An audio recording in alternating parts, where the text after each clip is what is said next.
오늘 우리가 함께 나누는 말씀은요, 지난주에 나눴던 똑같은 말씀입니다. 민수기 26장에 기록된 두 번째 인구조사 이야기죠. 성경을 읽다 보면요, 이거 분명히 앞에서 나왔는데 똑같은 이야기가 나오네, 이럴 때가 있습니다. 때로는 일부러 반복하기도 하고 시간이 많이 지났는데 똑같은 이야기가 또 이어지기도 합니다. 겉으로 보면 똑같은 내용인데 왜 성경은 계속 같은 이야기를 반복할까요? 성경은 결코 불필요하게 반복하지 않아요. 하나님께서 두 번, 세 번 기록하실 때는요, 분명히 깊은 뜻이 있습니다. 오늘 이 말씀을 통해서 겉으로는 똑같아 보이지만 그러나 전혀 다른 하나님의 역사가 이루어져가는 것을 발견할 수 있기를 바랍니다. 그래서 우리 신앙의 일상 속에서 반복되는 행위, 그 속에서도 새로운 은혜가 우리에게 임한다는 것을 깨달을 수 있기를 바랍니다. 우리의 삶에는요, 매일매일 사실 똑같은 일이 반복돼요. 새로운 일이 생기는 것 같지만 조금씩 다른 것 같지만 사실 우리의 삶을 돌아보면 어제가 똑같고 그제가 똑같고 작년이 똑같고 내년도 똑같을 겁니다. 일상생활만 그러니까 신앙생활도 비슷하지 않습니까? 주일마다 예배드리고 매일 기도하고 말씀을 읽습니다. 교회력도 바뀝니다만 해년마다 똑같습니다. 겉으로 보기에는 늘 같은 일이 이어져요. 변화가 없어요. 성가대는 주일마다 찬양하고 교사는 매주 아이들을 가르치고 봉사자는 반복해서 봉사합니다. 가정에서도 직장에서도 우리의 삶의 자리에서는 언제나 늘 똑같은 일에 연속이에요. 이런 반복, 연속은 우리를 익숙하게 만들기도 합니다만 다른 한편으로는 자칫 잘못하면 영적인 침체와 정체에 빠지게 됩니다.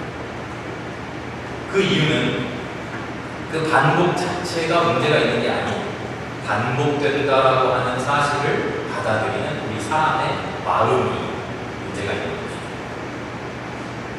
우리도 인간은요, 항상 새로운 것을 추구해요. 아무리 맛있는 밥을 먹어도요, 오늘 야 이거 진짜 맛있다 해놓고는 똑같은 것을 일주일 그대로 계속 적으세요. 대번에 이딴 거 안 먹는다 이런 거예요. 영적으로 비슷해요.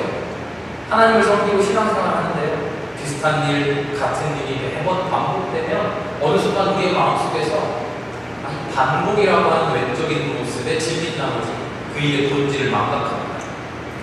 또 이 주일이야, 또 예배드려야 돼, 또 똑같은 예배드리겠지, 또 기도해야 돼, 또 성경 읽어야 돼, 맨날 똑같네. 이런 마음이 나도 모르게 스물스물 올라와요. 그런데 겉으로 보기엔 똑같아 보이는 일이지만 사실 우리가 행하는 반복되는 신앙생활 속에는 특별한 의미와 특별한 목적이 있습니다. 오늘 우리가 그 이야기를 나누려고 합니다. 이스라엘 백성이 오늘 첫 번째와 똑같은 인구조사를 합니다. 물론 40년의 세월이 흘렀어요. 그러나 겉으로는 똑같아요. 두 조사 모두 지파별로 사람을 세워라, 20살, 20살 이상으로 군대에 나갈 수 있는 장정들을 계수해라, 방식도 똑같고 절차도 똑같아요. 겉으로만 보면 아무런 차이가 없는 일이에요. 그런데 성경은 그 안에서 우리에게 분명한 차이점을 발견하라고 명령하십니다. 첫 번째 인구조사는 광야 생활을 이제 막 시작하는 시점이에요. 그때 이스라엘은 하나님의 약속을 막연히 기대하며 가나안에 곧 들어갈 것 같은 희망에 부풀어서 내가 가나안 땅에 들어가면 이렇게 살아야지 하는 그런 기대와 설렘으로 가득 차 있었죠.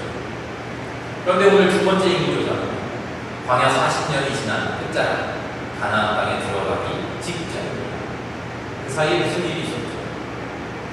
이스라엘이 수없이 하나님을 원망하고 불순종하고 광야에서 수많은 사람들이 그렇게 죽어나가니까 처음 인구조사를 했던 출애굽 세대는 아무도 남아있지 않습니다.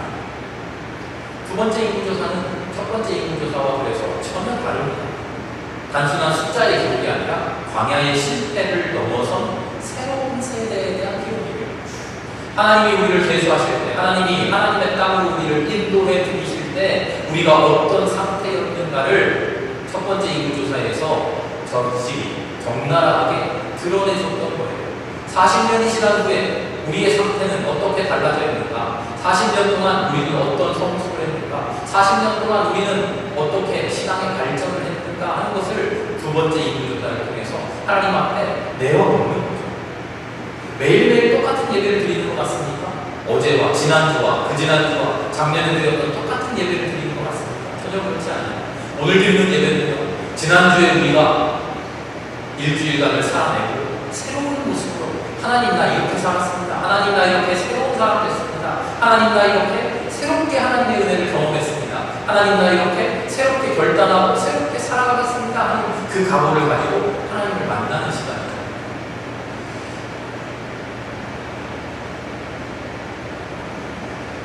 우리가 삶에서 신앙생활에서 특별히 교회에서 매일매일 반복되는 일들 앞에서 때때로 영적인 침체와 정체에 빠지지 않기를 바랍니다.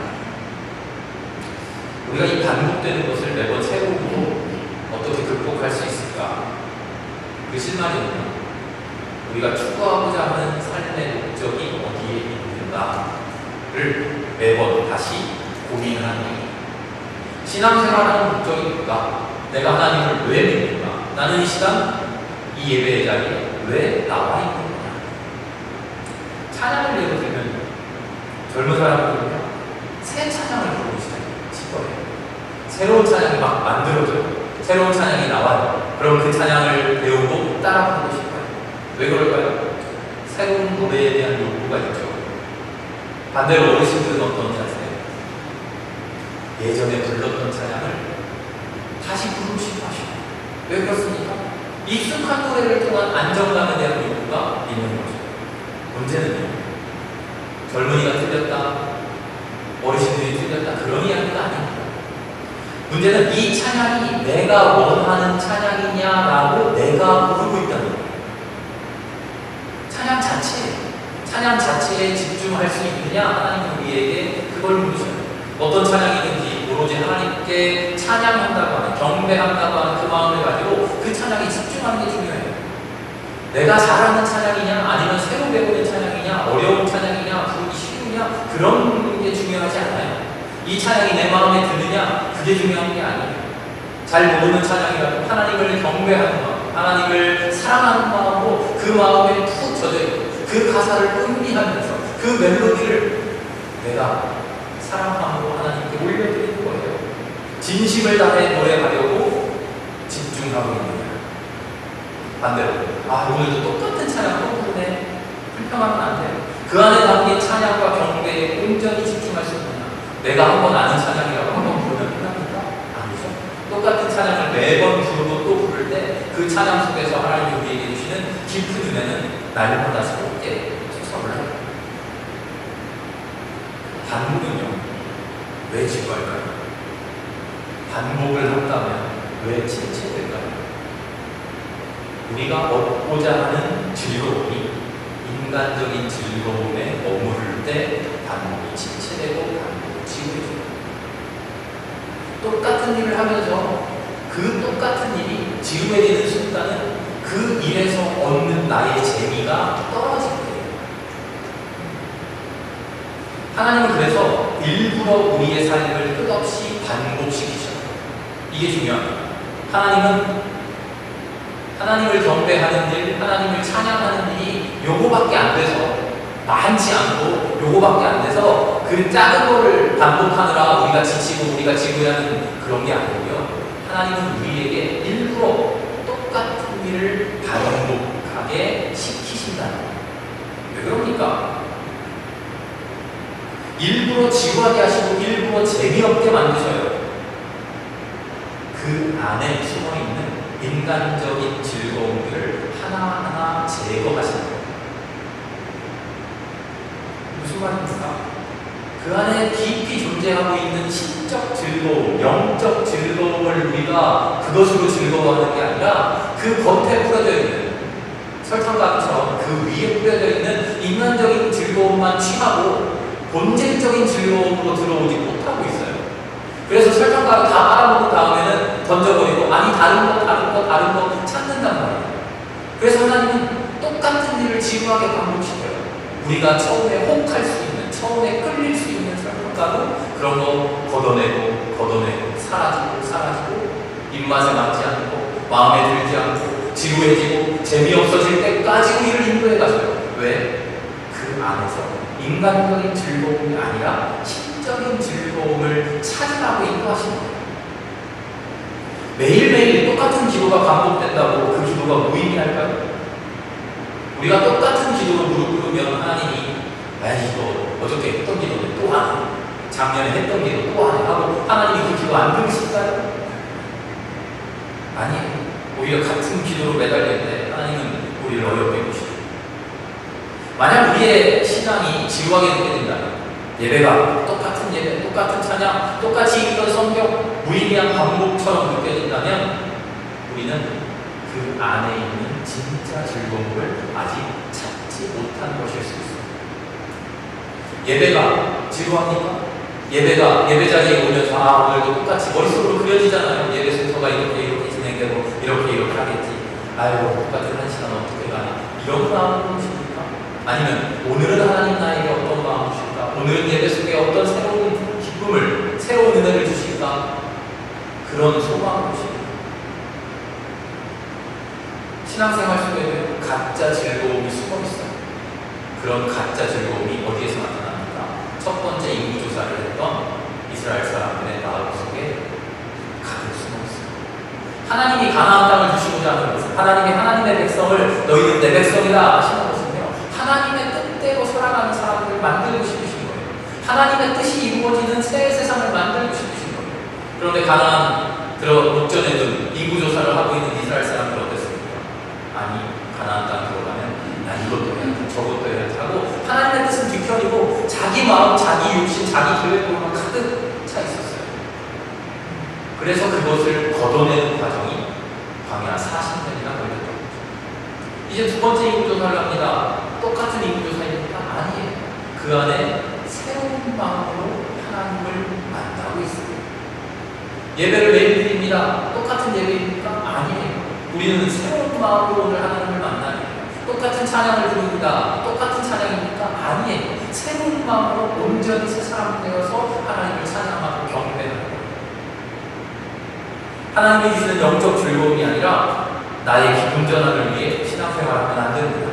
오늘 교회에 가서 내 친구 만나야지, 그동안 밀렸던 이런 이야기 해야지, 그런 기쁨이 더 많이 있으면 안 돼요.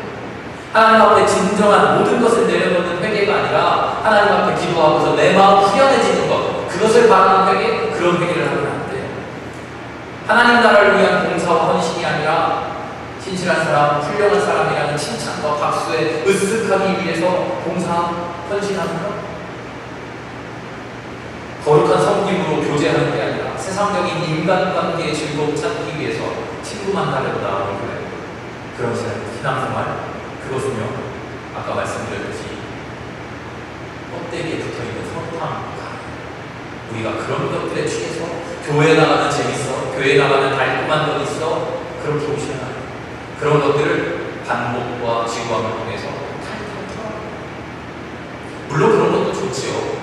교회에서 신앙의 친구를 사귀고 평생 함께할 수 있는 신앙의 친구를 사귀는 게 얼마나 좋은 일입니까? 오히려 가족보다도 더 통근한 내 인생의 동반자가 될 수 있어요. 그러나 진짜 본질은 그런 모든 것을 걷어내고 깊이 하나님을 만나, 하나님 나에게 주시고자 하는 진짜 즐거움을 얻는 거죠. 그래서 우리의 신앙생활은요, 지루해야 돼요. 지루하게 반복돼야 돼요. 끝없는 반복을 묵묵히 이겨나가요. 기쁨으로 참아내요. 그냥 무식하게 참고 이기는 게 아니라 그 끝없는 반복 속에서 하나님을 붙들고자 끝없이 투쟁해야 해요. 영적인 투쟁. 그래서 역사적으로 보면 수많은 신앙의 선배들이 어떻게 신앙생활을 했는지 아십니까? 끝없이 반복해요. 지루하게 반복해요. 똑같은 기도를 몇천 번이나 해요. 똑같은 기도를, 똑같은 기도만을 가지고 몇 시간도 그 기도를 붙들고 있어요. 주문이어서 그런 게 아니에요. 그 안에 무슨 대단한 주문이 있어서 이 기도문을 1000번 외우면, 10,000번 외우면 무슨 일이 이루어지고, 그 그런 거 아니에요. 하나님은 그런 마법적인 일을 하시는 게 아니에요. 똑같은 일 속에 지루한 듯 보이나 인간적인 즐거움 하나도 없으나 오직 하나님을 만나고자 하는, 하나님을 기뻐하고자 하는 그 목적 하나 가지고 끝없이 하나님을 향해 나아가는 그 걸음 속에 하나님의 우리를 마침내 만나주신다는 거죠. 하루 이틀에 끝나는 것이 아니에요. 성경 한 번 읽는다고 끝납니까? 아니에요. 성경을 외울 만큼 책장을 덮고도 눈앞에 글자가 어른거릴 만큼 읽고 또 읽을 때 하나님의 은혜의 강물이 우리에게 임하는 거죠. 우리에게 이런 끈질김이 있기를 바랍니다. 우리에게 이런 신앙의 끈질김이 있기를 바랍니다. 하루 이틀 똑같은 일이 반복된다고 지루해지지 맙시다. 올해도 내년에도 교회 생활 바뀔 거 없다고 불평하지 맙시다. 오히려 똑같은 일을 반복하면서 나의 영성이 성장하기를 간절히 꿈꿀 수 있기를 바랍니다. 응답이 없는 것만 같아도 그 기도를 끝까지 붙들 수 있기를 바라요. 말씀이 막막하고 이해되지 않고 답답하더라도 그 말씀을 끝까지 붙들 수 있기를 바라요. 그 말씀으로 인해서 우리에게 주시는 은혜가 우리를 비켜나가지 않고 뭔 말인지 모르겠다 덮어버려서 그 은혜를 받지 못하는 그런 아쉬운 일 없도록 우리의 성김과 봉사가 인정받지 못한다 하더라도 아무도 알아주지 않는다 하더라도 묵묵히 헌신의 길에 서 있어야 돼요. 그러면서 스스로에게 질문해야죠. 나는 신앙생활을 통해서 무엇을 찾고자 하는가? 내 입에 달달한 겉에 뿌려진 설탕가루로 만족하고자 한다. 이 설탕가루 다 먹었으니 또 다른 것 새로운 것을 찾아가기만 하는가? 아니면 그런 것 다 쓸어버리고 저 깊은 곳에 아무도 찾아내지 못한, 미처 도달하지 못한 하나님의 신적 영광의 즐거움에 다가가기를 소망합니다. 그런 끈질김 속에서 지루하면 영적 침체나 정체에 빠지지 않고 영적 성숙의 길을 하루하루 걸어가는 우리가 될 수 있기를 바랍니다. 영적 성숙으로 나아가기 위해서 오늘 세 가지 기억하시기 바랍니다. 첫 번째는 반복 속에 하나님 계신다. 반복 속에 하나님 계신다. 오늘 민수기 26장의 인구조사가 쓸데없는 반복이 아니라 하나님의 반복을 통한 이스라엘의 성장과 성숙이었던 것처럼 나에게 이루어지는 같은 일, 매번 똑같은 일이 성장과 성숙으로 나아가는 길 된다는 것을 믿고 확신하시기 바랍니다. 그 안에서 내가 원하는 것을 찾으려는 것이 아니라 하나님이 주시려는 것이 무엇인가 그것을 발견할 수 있기를 바랍니다. 우리가 그것을 발견 못하고 있는데 발견 못했으니까 끝! 하고 지나가는 게 아니라 하나님이 자비로 오셔서 우리가 그것을 발견할 수 있을 때까지 새로운 기회를 우리에게 계속 주시는 것입니다. 반복된다고 하는 것은 지루한 게 아닙니다. 우리가 얻어내지 못한 것을 하나님 너희에게는 기회가 끝났다 해버리는 게 아니라 새로운 기회를 계속 허락해 주시는 줄로 믿기를 바랍니다. 그러려면 우리의 마음이 새로워져야 합니다. 로마서 12장을 보면요, 너희는 이 세대를 복받지 말고 마음을 새롭게 하고 변화를 받아라. 이렇게 말합니다. 과거의 실패나 과거의 죄악을 반복하지 않고 예배 드릴 때마다, 기도할 때마다, 말씀 읽을 때마다 내 마음을 새롭게 하는 거예요. 내가 변하려면, 내가 새 사람을, 새 마음을 먹고 나오면 똑같은 게 아니라 늘 똑같은 자리도 항상 새로운 자리예요. 내가 새 마음을 먹고 만나면 어제 만났던 친구도 얼굴이 달리 보여요. 내가 새 마음을 먹고 성경을 읽으면 조금 전에 읽었던 말씀 속에서도요, 완전히 새로운 은혜가 나를 장악하게 되죠. 셋째로는요, 세상적인 즐거움을 추구하는가 아니면 하나님이 주시는 신적 즐거움을 추구하는가, 내가 기뻐하는 것이 무엇인가 끊임없이 나를 돌아봐야 합니다. 세상은요, 우리에게 끊임없이 새로운 자극과 새로운 쾌락을 줘요. TV만 틀어봐도 그러잖아요. TV에서 똑같은 프로그램 몇 날 며칠 하면 우리 어떻게 합니까? 매번 돌려버려요. 꺼버려요. 안 봐요. 그래서 TV는 어떻게 합니까? 매번 새로운 것, 매번 즐거운 것 개발해서 우리에게 보여줘요. 재밌지? 즐겁지? 또 나 보러 와. 그런데 그런 것들은 금방 사라지고 만 신앙은 오히려 우리에게 똑같은 것을 계속 요구합니다. 지루하지? 재미없지? 그런데 그 지루함과 재미없음을 뚫고 진짜 기쁨, 참된 즐거움 속으로 들어와. 우리에게 그 즐거움을 찾는 기쁨이 임하기를 바랍니다. 신앙은, 영성은 하나님이 주시는 즐거움을 맛보는 훈련입니다. 내가 먹고 싶은 것 먹는 훈련이 아니라 하나님이 주시는 것을 즐거워할 수 있는 훈련입니다. 내가 먹고 싶은 것만 들이다 먹고 병 걸리고 성인병 걸리고 그런 게 아니라 하나님이 주시는 건강한 음식, 하나님이 주시는 영적 건강함을 충만히 채워서 온전한 사람이 되어가는 것이 진짜 즐거움입니다. 그게 영성. 같은 예배, 같은 기도 속에 끊임없이 깊어지고 커지는 그 즐거움 우리 속에 있기를 바랍니다. 바울이 고린도후서에서 이렇게 고백합니다. 우리의 겉사람은 낡아지다. 개역 성경에는 후패하라 이렇게 표현되어 있죠. 우리의 겉사람은 낡아집니다. 그러나 우리의 속사람은 날로 새로워집니다. 어떻게 새로워질 수 있습니까? 세상적인 즐거움으로요? 아닙니다. 하나님이 주시는 것을 기뻐하는 사람 되어질 때 우리는 새로워집니다. 그런다고 뭐 얼굴이 갑자기 동안이 되고 몸이 젊어지고 육신이 젊어지고 그런 건 아닙니다. 우리의 겉사람은 날로 후패해갑니다. 우리의 겉모습은 날로 늙어가겠죠. 그러나 우리의 심령, 우리의 영은 날로 새로워져요. 하나님 앞에 기쁨 받는, 하나님 즐거워하시는 온 세상 사람들을 하나님 앞으로 인도해요. 온 세상을 하나님의 나라로 만들어가는 날로 새로운 사람들이 되어갈 줄 믿습니다. 우리의 신앙생활이 지루함이 아니라 새로운 형식이 아니라 성숙, 습관이 아니라 신적인 즐거움, 그렇게 살아갈 수 있는 저와 여러분 모두가 될 수 있습니다.